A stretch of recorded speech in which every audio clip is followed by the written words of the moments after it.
Hello बच्चों, this is your teacher Miss Sonali and I welcome you to this series of video lectures for your second semester botany.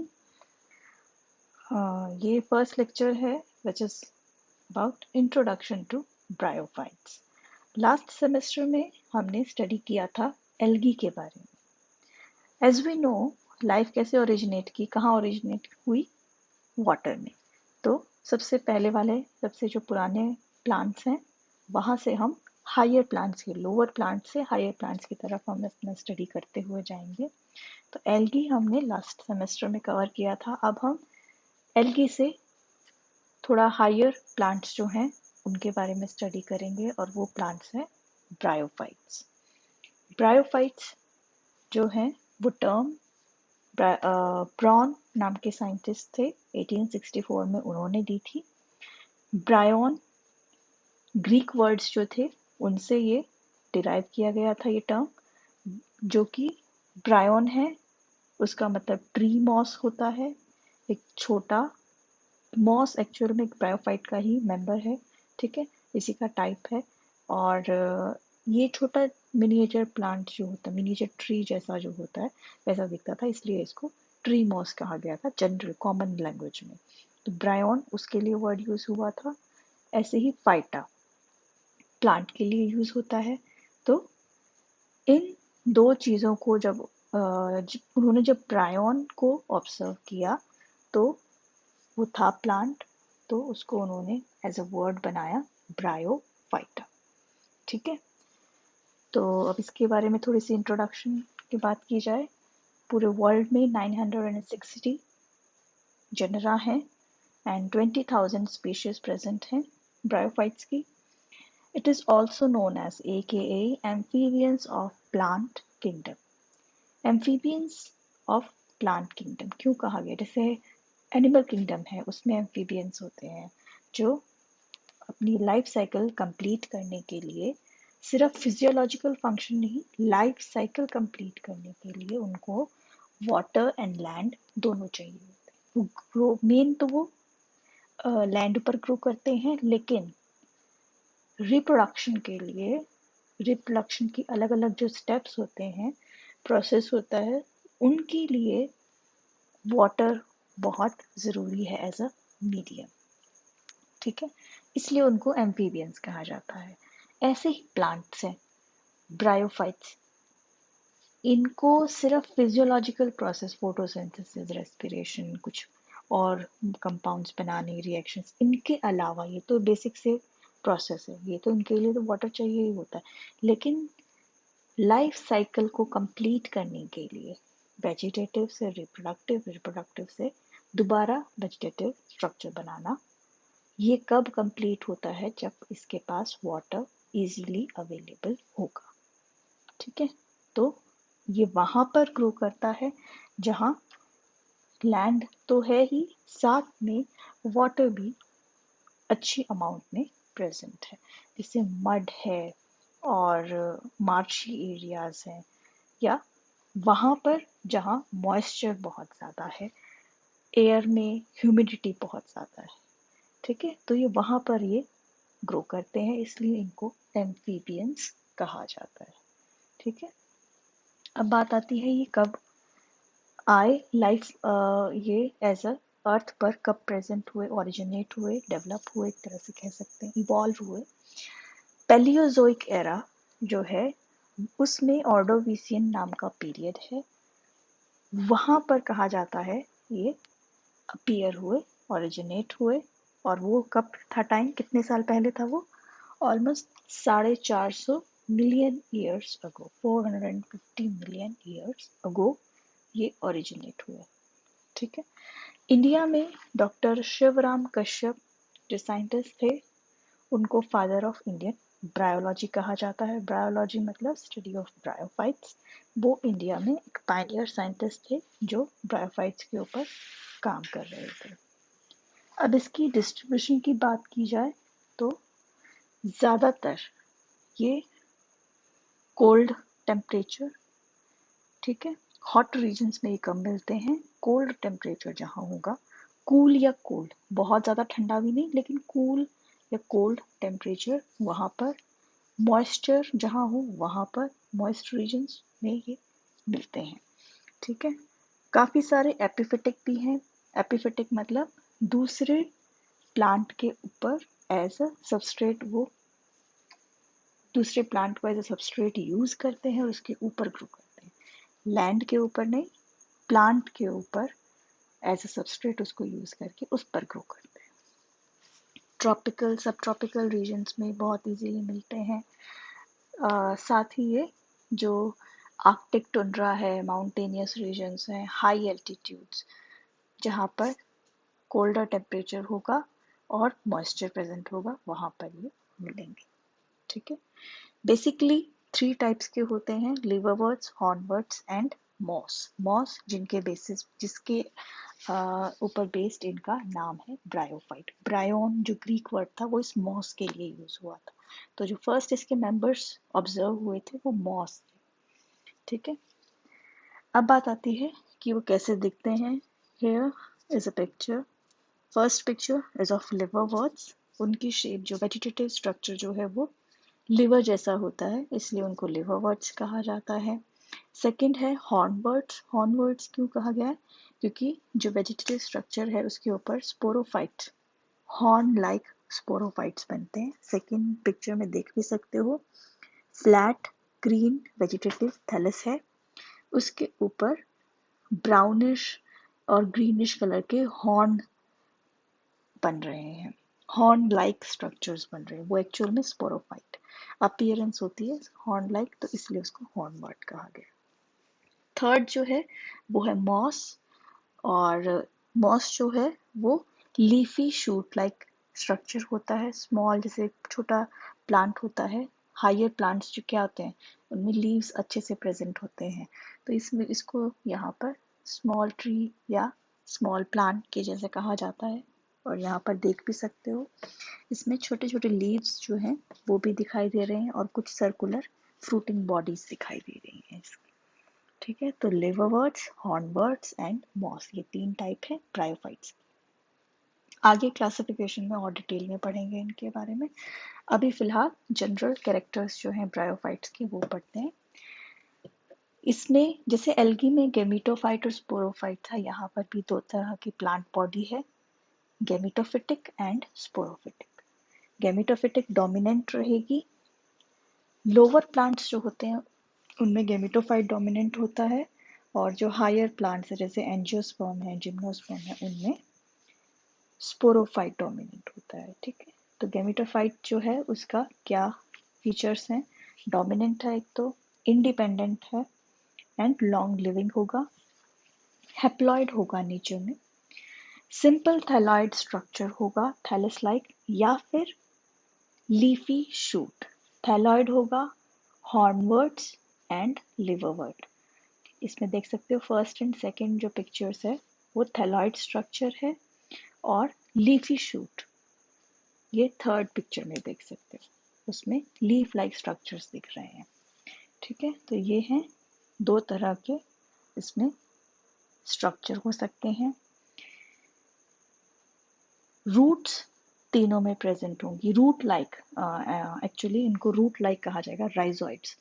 Rhizoids जो हैं वो इन लिवरवर्ट्स में भी present है, हॉर्नवर्ट्स में भी प्रेजेंट है एंड मॉस में भी प्रेजेंट है। थैलस में भी प्रेजेंट होंगे, लीफी शूट लाइक स्ट्रक्चर में भी राइजोइड्स प्रेजेंट होंगे। एक चीज ध्यान रखनी है, true leaf, stem and root absent होती है, इसलिए यहाँ पर जो टर्म्स यूज होंगी वो leaf like, stem shoot like and rhizoid root like structures जो है ये टर्म्स यूज होंगी। ठीक है। तो यहाँ पर रूट की बजाय हम राइजॉइड वर्ड यूज करेंगे, रूट लाइक। ठीक है। कलर इनका ग्रीन होगा, क्लोरोप्लास्ट प्रेजेंट होता है, क्लोरोफिल प्रेजेंट होता है, ऑटोट्रॉफिक होते हैं, अपना फूड खुद बना सकते हैं। कुछ हेट्रोट्रॉफिक भी प्रेजेंट हैं मेंबर्स। बॉक्सबॉम्बिया एफाइला जो है वो एक हेट्रोट्रॉफ है। ठीक है। वो डेड ऑर्गेनिक मैटर जो होता है वहाँ से अपना फूड डिराइव करता है। ठीक है। अब इसकी बात की जाए इस पे और क्या फंक्शन है गेमेटोफिटिक प्लांट बॉडी का, इसमें सेक्सुअल रिप्रोडक्टिव स्ट्रक्चर्स जो है वो बनते हैं। मेल स्ट्रक्चर एंथ्रीडियम कहलाएगा, फीमेल स्ट्रक्चर आर्किगोनियम कहलाएगा। नीचे डायग्राम्स जो हैं उनमें देख सकते हो इनका स्ट्रक्चर कैसा होता है। थैलस पे स्टॉक लाइक स्ट्रक्चर होगा, कुछ सेल्स होंगे वो स्टॉक बनाएंगे और उसके अंदर उसके ऊपर एक सर्कुलर ग्लोब्यूल लाइक स्ट्रक्चर बनेगा। आउटर मोस्ट जो सेल्स होंगे वो स्टेराइल जैकेट बनाएंगे और उनके अंदर एंड्रोसाइट्स प्रेजेंट होंगे, छोटे छोटे बहुत सारे स्क्वायरिश सेल्स हैं वो हैं एंड्रोसाइट्स। लिबरेट होने के बाद मैच्योर होकर वो एंथेरोजॉइड्स बनाएंगे और वो एंथेरोजॉइड्स क्या होते हैं, स्पर्म या मेल गैमीट्स जो होते हैं वो के। ठीक है। सेकेंड फीमेल स्ट्रक्चर जो है वो आर्किगोनियम कहलाता है और उसका स्ट्रक्चर देखोगे तो थैलस के ऊपर इरेक्ट स्ट्रक्चर होगा। ठीक है। और दो पोर्शन प्रेजेंट होंगे इसमें, neck upper portion and lower portion is venter. पूरा जो स्ट्रक्चर है वो आउटर मोस्ट सेल लेयर से कवर्ड होगा और वो क्या कहलाएगा, स्टेराइल जैकेट। मेल स्ट्रक्चर को भी एक स्टेराइल जैकेट ने कवर कर रखा था, फीमेल स्ट्रक्चर को भी एक स्टेराइल जैकेट ने कवर किया है। अंदर क्या होगा, नेक वाला जो पोर्शन है वहां पर सिंगल रो प्रेजेंट होगी नेक कैनाल सेल्स की। ऐसे ही वेंटर में दो सेल्स होंगे, एक ऊपर वाला वेंटर कैनाल सेल और नीचे वाला एग सेल। ठीक है। अब बात करते हैं रिप्रोडक्शन, वो इसमें कैसी होगी, oogamous टाइप की होगी। ठीक है। रिप्रोडक्टिव स्ट्रक्चर्स के बारे में पहले ही बता दिया है कि वो स्टेराइल जैकेट से कवर्ड होते हैं, ये इसका एक इम्पॉर्टेंट फीचर है। रिप्रोडक्शन कैसी होगी, oogamous टाइप की होगी। oogamous क्या होता है, जिसमें morphological and physiologically different gametes बनते हैं, मेल फीमेल गैमीट्स बनते हैं। ठीक है। अब बात आती है वाटर की। वाटर क्या रोल प्ले करता है, जो एम्फीबियन वाली बात कही थी वो यहाँ पर एक्सप्लेन होती है। Water is extremely necessary for reproduction. कैसे, एक तो डिहाइसेंस, एंथ्रीडिया जब ओपन होगा, यहाँ पर देख सकते हो एंथ्रीडिया क्या है, एक स्ट्रक्चर है क्लोज्ड। ठीक है, इसको ओपन होना होगा, ओपन वाटर की प्रेजेंस में होता है ये। ठीक है। ऐसे ही जो एंथेरोजॉइड या स्पर्म है वो लिबरेट वाटर की प्रेजेंस में होते हैं। एंथेरोजॉइड या स्पर्म्स का ट्रांसफर आर्किगोनियम तक वाटर के थ्रू होता है। ठीक है। ऐसे ही आर्किगोनिया की जो नेक है, जो नेक कैनाल सेल्स थे, वो ओपन कैसे होती है, वाटर की प्रेजेंस में ही होती है। तो यहाँ पर ये कुछ स्टेप्स हैं जिनके लिए वाटर नेसेसरी है।